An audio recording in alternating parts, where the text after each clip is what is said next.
Muy buenos días, pequeños de la Generón. Espero que se encuentren muy bien. Como ustedes ya saben, estaremos trabajando a distancia, esto por decreto de la SEP.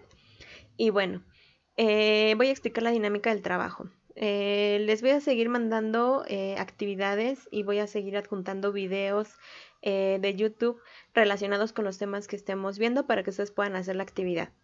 Pero dependiendo los contenidos o la complejidad del contenido, o bien cada vez que yo considere que hay que cerrar un conjunto de contenidos, voy a mandar un video similar a este, que es como el audio que les había mandado antes de salir de vacaciones, pero quiero que sea video porque así les puedo incluir las diapositivas e imágenes que puedan como ilustrar lo que necesitamos comprender o necesitamos adquirir como aprendizaje, ¿vale? Dicho esto, bueno, pues iniciamos. El tema de la unidad didáctica realmente es del desarrollo tecnológico al retroceso humano. Pero bueno, les pedí que hicieran la carátula nada más sobre la Primera Guerra Mundial, que es como la primera parte, ¿vale? Por eso está apareciendo en pantalla la imagen del nombre real de la unidad didáctica. Dice del desarrollo tecnológico al retroceso humano. De un lado tenemos la fecha de la Primera Guerra Mundial, que es de 1914 a 1918. Y del otro lado tenemos la fecha de la Segunda Guerra Mundial, que es de 1939 a 1945. ¿Por qué esta unidad didáctica se llama del desarrollo tecnológico al retroceso humano? Bueno, pues se llama del desarrollo tecnológico al retroceso humano porque recordemos que a raíz del humanismo, el renacimiento, la ilustración, la revolución industrial, el hombre comienza a utilizar su intelecto, a utilizar la tecnología, a utilizar la ciencia en pro de nuestro desarrollo. Y la más clara muestra de esto, pues, son los descubrimientos y los inventos que se estuvieron haciendo, ¿vale? Recordemos la primera vacuna, recordemos la ley de gravitación universal junto con las otras leyes del movimiento de Newton, recordemos también la máquina de vapor junto con toda esta revolución que trajo en el transporte, que trajo en la industria y bueno, pues nos trajo cosas positivas. Sin embargo, obviamente llega el momento en el que esa tecnología, ese uso de razón, la ciencia, pues el hombre comienza a ocuparlo también para cosas, podemos decirlo así, para cosas negativas, que es como es precisamente la creación de armamento para la guerra y comienza a innovarse en la guerra. Podemos ver en esta parte de la diapositiva del lado izquierdo vemos la tecnología de la Primera Guerra Mundial, que fue como en un primer momento fue muy básica, se caracterizaba la Primera Guerra Mundial, se divide por etapas, que vamos a ver más adelante, pero una de esas etapas pues demuestra la tecnología que se usaba en aquel entonces, ¿vale? Era una guerra de trincheras, era jugar a hacer topos, era hacer hoyos en la tierra, meterse los soldados dentro de esos hoyos y de ahí dispararse de un lado a otro, cada uno de los bandos, ¿vale? Conforme van ocupando toda esta tecnología, pues comienzan a sacar los inventos que ya habían estado haciendo previamente y entonces se inventa el submarino, se utiliza por primera vez un tanque de guerra, las avionetas, ¿vale? Para el uso de la guerra. Y del otro lado de la diapositiva, bueno, podemos observar que después, estamos hablando de 1914, la Primera Guerra Mundial, nos vamos a 1939, la Segunda Guerra Mundial, y vemos que ese avance tecnológico se ha seguido utilizando, sí, para cosas positivas, pero también para cosas negativas, que es como que en este caso, bueno, es el armamento de guerra y bueno, podemos ahí notar una imagen de la explosión de una bomba, de la bomba atómica que se va a dar en la Segunda Guerra Mundial, cuyos estragos pues van a ser completamente devastadores. Tuvo una capacidad muy grande que ocasionó inclusive que personas fueran completamente desintegradas. Nosotros sabemos que estaban esas personas ahí porque donde ellas estaban pues quedó solamente plasmada una sombra, ¿vale? Y bueno, actualmente sabemos que esa sombra pues refiere a las personas que allí murieron y que se desintegraron pues completamente. Por eso decidí llamar esta unidad didáctica del desarrollo tecnológico al retroceso humano, porque es la más clara evidencia, la Primera y la Segunda Guerra Mundial son la más clara evidencia de cómo se utilizó la ciencia para el arte de la guerra, aunque no sé si se apropia la palabra del arte de la guerra. En esta segunda diapositiva me encanta esta frase porque dice Albert Einstein: el problema del hombre no está en la bomba atómica, sino en su corazón. Wow, creo que es una frase muy fuerte, muy directa. La voy a repetir. El problema del hombre no está en la bomba atómica, sino en su corazón. No voy a explicar esta diapositiva, creo que es una reflexión individual que tienen que hacer ustedes. Les voy a pedir que contesten allí en su apunte, allí en el cuestionario que vayan a realizar. ¿Qué es lo que ustedes piensan que quería explicar Albert Einstein en esta frase de el problema no está en la bomba atómica, sino en su corazón?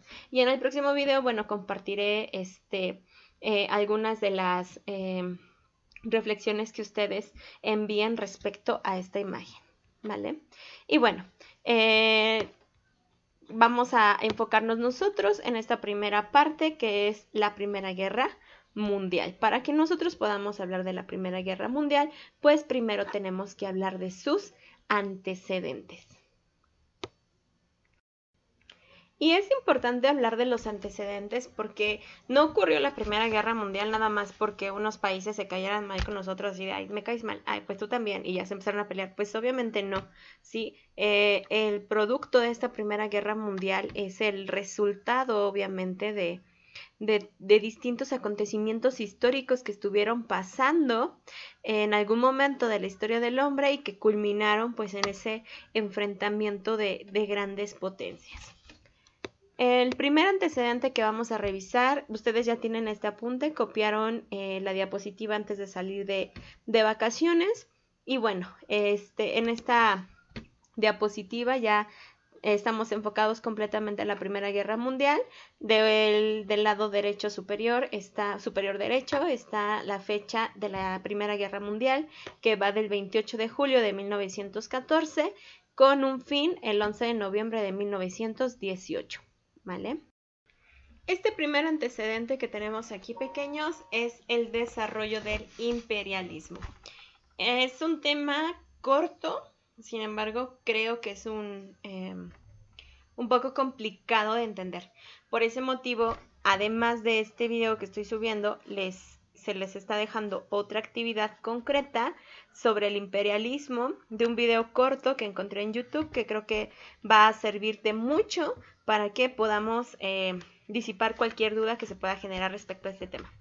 Ok, el desarrollo del imperialismo. Para comenzar, ¿qué es el de imperialismo? Dice que es el dominio económico, no necesariamente monárquico o autoritario sobre otras naciones. Ok, recordemos. Antes de la Primera Guerra Mundial, antes de la Revolución Industrial, la manera en que un país acrecentaba su riqueza y se mostraba como el líder de todos los reinos de aquel entonces, no era mediante la capacidad económica que pudiese tener, ¿vale? Pongamos un ejemplo. Entre las principales potencias que nosotros tenemos hoy en día está Estados Unidos, está Inglaterra, está está Japón, ¿vale? Y no es necesariamente que estos países sean muy grandes y que tengan dominados a muchos otros países por la fuerza, ¿vale? Ok, ahora, anteriormente no era así. Anteriormente, ¿cómo los reinos demostraban su poder y demostraban ser supremos?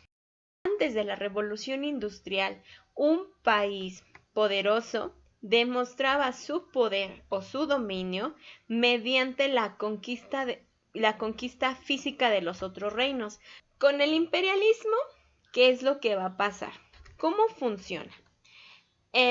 Antes de decir cómo funciona, por favor prestemos atención a la imagen inferior derecha hay un arbolito y al lado del arbolito está esta máquina, esta fábrica. Podemos ver que está saliendo humo y bueno, esta fábrica nos habla precisamente de todo el desarrollo de la revolución industrial. Con la revolución industrial comienza a desarrollarse un gran crecimiento de productos. Se desarrollan productos, muchos ya lo vimos cuando hablamos de la revolución industrial, se crean productos en menos tiempo, más barato, y esto hace que si yo tengo más productos, los tengo que vender. No me puedo quedar con los productos, si no, no hay ganancia. Y entonces los reinos comienzan a intercambiar esos productos con otros reinos, pero no en baja medida, sino en un gran número de ventas. Esto da origen al capitalismo, del cual también ya hablamos cuando hablamos de la revolución industrial.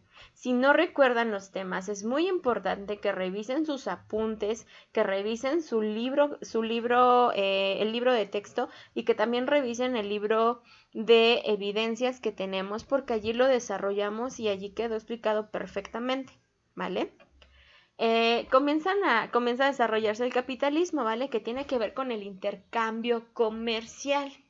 Y entonces dicen, ok, entonces el reino que tiene más poder no es el reino que conquista más territorio por la fuerza, sino que el reino que tiene más poder es aquel que tiene mayor capacidad de comercio, de venta y que genera más dinero. Eso es el imperialismo. Un país imperialista por excelencia y que ustedes conocen perfectamente es Estados Unidos, ¿vale?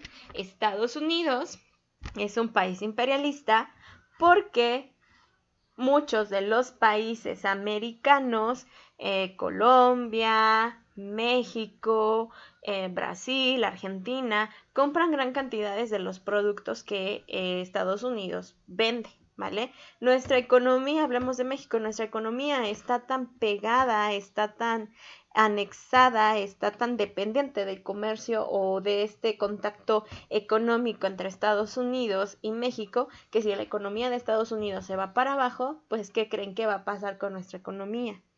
Pues la de nosotros también, porque estamos, con el imperialismo se crea una dependencia económica, ¿vale? ¿Por qué? Porque se basa en el capitalismo y ya habíamos revisado que en el capitalismo hay una dependencia económica, entre las partes, ¿vale? El que compra, el que vende, el que genera el producto y el que genera la riqueza.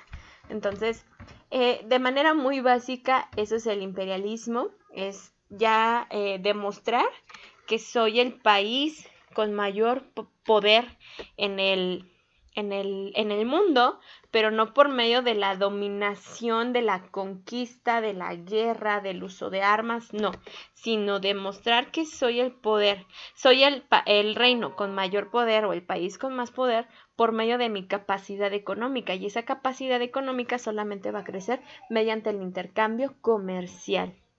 Si tienen dudas, me las pueden mandar cuando me manden su trabajo, me mandan las dudas que tengan por Messenger y yo se las esclarezco, ¿vale? De igual manera, repito, se les va a adjuntar otro video sobre el imperialismo, específicamente sobre el imperialismo, que creo que les va a servir mucho para esclarecer esta parte de lo que es. Muy bien, otro antecedente de la Primera Guerra Mundial es la crisis de los Balcanes. Para que nosotros hablemos de la crisis de los Balcanes, primero ustedes deben de entender qué son los Balcanes. Los Balcanes son, si notan el mapa, los Balcanes o la zona de los Balcanes es esta zona que componen el país de Turquía, Serbia, Montenegro, Albania, Grecia y Macedonia. Esa es la zona de los Balcanes. Esta zona es importante porque esta zona es rica tanto en carbón como en petróleo. Actualmente es codiciada obviamente por el petróleo, pero en aquel entonces, cuando estamos hablando de la Primera Guerra Mundial, era codiciada por la capacidad del mineral del carbón que hay en ese territorio. ¿Y por qué querían el carbón o por qué era codiciado ese carbón? Pues recordemos que las máquinas de vapor funcionaban gracias al carbón y pues obviamente esto país que más tuviese esta capacidad de carbón, pues tendría mayores posibilidades de desarrollarse en la industria. Por eso era una zona codiciada. ¿Por quiénes eran codiciadas? Pues por varios reinos de los alrededores.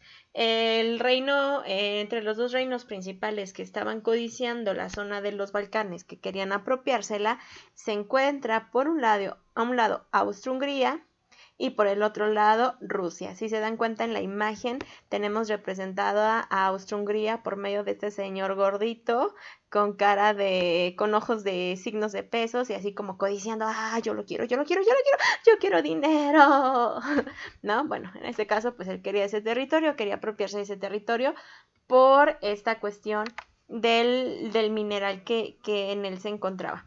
Del otro lado tenemos a Rusia y si se dan cuenta, Rusia está representada por un cerebrito porque, bueno, Rusia también quería esa zona, pero digamos que la táctica que utilizó fue una táctica muchísimo más inteligente.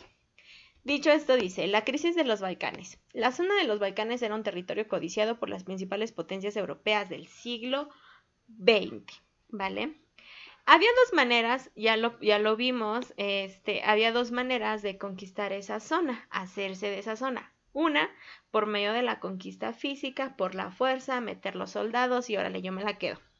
Y la otra forma, como ya lo vimos, no era por la parte económica, no era por la parte física, no era por la parte de la conquista con soldados y esa cuestión, sino por una parte más de dependencia entre un país y otro. En este caso sería entre la zona de los Balcanes y el país de Rusia. Perdón, ese grito fue de mi hija. También está de cuarentena, hijos, ¿qué quieren hacer? Bueno, ¿y qué es lo que va a hacer Austria-Hungría? Recordemos primero, Austria-Hungría va a ser uno de los reinos que va a pelear en contra de Napoleón Bonaparte, que va a ganarle a Napoleón Bonaparte y que después va a tener intercambio del mundo, pero va a tener repartición del mundo, pero recordemos que ni a él ni a Alemania les regalan como un gran territorio que digamos, o les otorgan un gran territorio que digamos, ¿vale? Pues como no tenían mucho territorio y veían que Rusia sí tenía mucho territorio, que Alemania sí tenía mucho territorio, que Francia sí tenía mucho territorio, que Inglaterra tenía mucho territorio y que ellos no, pues Austria-Hungría decide que va a invadir la zona de los Balcanes. Y entonces va a invadir la zona de los Balcanes, que en un inicio estaba también conformada por estos países en rojo que ven, que es Croacia, es Bosnia y Rumania. Estos tres países en rojo formaban parte del territorio de los Balcanes. Austria-Hungría los invade por la fuerza. Y pensemos, o sea, si tú te estás dando cuenta que te están invadiendo, ¿qué harías? O sea, ¿te vas a quedar de brazos cruzados esperando que te invadan? Pues obviamente no. Entonces los mismos países o los mismos reinos de los Balcanes se van a juntar y con el poco, no eran grandes potencias, así que no tenían un gran ejército, y con el poco ejército que tenían logran detener el avance de Austria-Hungría, pero no logran recuperar ni Croacia, ni Bosnia, ni Rumania. Esto es importante, no se olviden de Bosnia, porque esto es importante, ¿vale? De esta manera, Croacia, Bosnia y Rumania van a quedarse bajo el poder de Austria-Hungría. Rusia, pues viendo toda esta situación, dice, ay, qué tonta Austria-Hungría, por Dios, en serio, intentas invadirlos, no inventes, ¿no? Yo tengo una mejor táctica que tú, va a decir Rusia. Y lo que va a hacer Rusia es que Rusia se va a acercar con estos países que quedan en verde, Montenegro, Serbia, Albania, Grecia, Bulgaria, se va a acercar, Turquía se va a acercar con ellos y les va a decir, oigan, los quieren invadir, no inventen, y tienen bien poquitos soldados. No, pues, ¿qué les parece si yo les ayudo? ¿No? En serio, yo les ayudo, yo les puedo mandar parte de mi ejército para que los defienda. Que realmente en ese momento Rusia no crean que era como la gran potencia. Ante los ojos del mundo sí, pero ya realmente de manera interna realmente Rusia estaba pasando por un muy, muy mal momento, ¿vale? Rusia les va a decir, les mando parte de mi ejército para protegerlos, ¿no? ¿Saben? Bien, sí, bien buena onda, yo los ayudo, yo los cuido, yo los protejo, yo soy su Superman, yo soy su Batman, ¿vale? Obviamente los países de los Balcanes pues van a decir, no, pues sí está chido, pero pues ¿qué vas a querer a cambio, no? Porque pues nadie da nada a cambio. No debiera de ser así, pero la realidad es que muchas veces así es. Rusia va a decir, ay, no, pues mira, no pasa nada, o sea, no crees que te quiero conquistar ni nada, pero pues digo, yo también te estoy ayudando, ¿no? Y estoy mandando parte de mi ejército, entonces, pues mira, yo me conformo con que me dejes utilizar tu territorio, me permitas expropiar parte de los minerales que hay en tu territorio. No expropiar, explotar parte de los minerales que hay en tu territorio para que así pues yo pueda solventar un poquito más mi industria, ¿vale? Los países, obviamente los Balcanes dicen, bueno, esto no está como muy padre, pero bueno, sí necesitamos de tu ayuda. Y entonces, aquí mismo lo dice, forman lo que se conoce como la Liga Balcánica en el año de 1912. Esa Liga Balcánica estaba compuesta por Montenegro, Serbia, Bulgaria, Macedonia, Albania, Grecia, Turquía y Rusia, donde dejaban a Rusia como su principal protector. De esta manera, la táctica, si lo queremos ver de manera resumida, la táctica que va a utilizar Rusia es crear un protectorado de esos países. Y de esta manera Rusia le dice a Austria-Hungría y le dice al mundo entero, ¿qué creen? Que estos países de la zona balcánica pues están bajo mi protección. Así que si tú te metes con ellos, pues no solamente van a responder ellos, yo también voy a responder, porque yo los estoy cuidando. Y de esa manera Austria-Hungría sabía que no le convenía enfrascarse en una guerra con Rusia y dice, ok, está bien, están bajo tu protección, pues ya no avanzo, pero tampoco te voy a regresar a estos países que pues ya son míos, ¿vale? Y de esa manera pues Austria-Hungría se queda con este pequeño territorio, mientras que Rusia se apropia de los minerales de todo este territorio, sin necesidad de haber utilizado la guerra. Obviamente, y aquí lo dice, esta situación va a crear tensiones entre las alianzas formadas por diversas potencias europeas. ¿Cuáles eran esas alianzas europeas que se conforman? ¿Vale? Estas alianzas llevan su nombre concreto, pero no lo vamos a revisar sino hasta el siguiente video. Pero lo que sí nos debe de quedar claro es que son dos alianzas que se forman a raíz de esta repartición del mundo europeo después de la derrota de Napoleón Bonaparte, ¿vale? Recordemos que en el Congreso de Viena se reparten todos los países que ayudaron o todos los reinos que ayudaron a que Napoleón Bonaparte fueran derrotados, se reparten pues el territorio que Napoleón Bonaparte había logrado conquistar. Entonces tenemos por un lado la alianza de los países a los cuales les fue padre en la repartición del territorio, donde va a estar Francia, Inglaterra y Rusia, y por el otro lado, pues vamos a tener a los países inconformes por la repartición del mundo, porque no les fue tan padre en esa repartición, y allí vamos a tener a Alemania, Austria-Hungría e Italia, y así se van conformando poco a poco estas alianzas que se van posteriormente a enfrentar en la Primera Guerra Mundial. Hasta aquí la dejamos, pequeños. Deseo de corazón que tengan un muy lindo día y bueno, espero sus actividades. Adiós.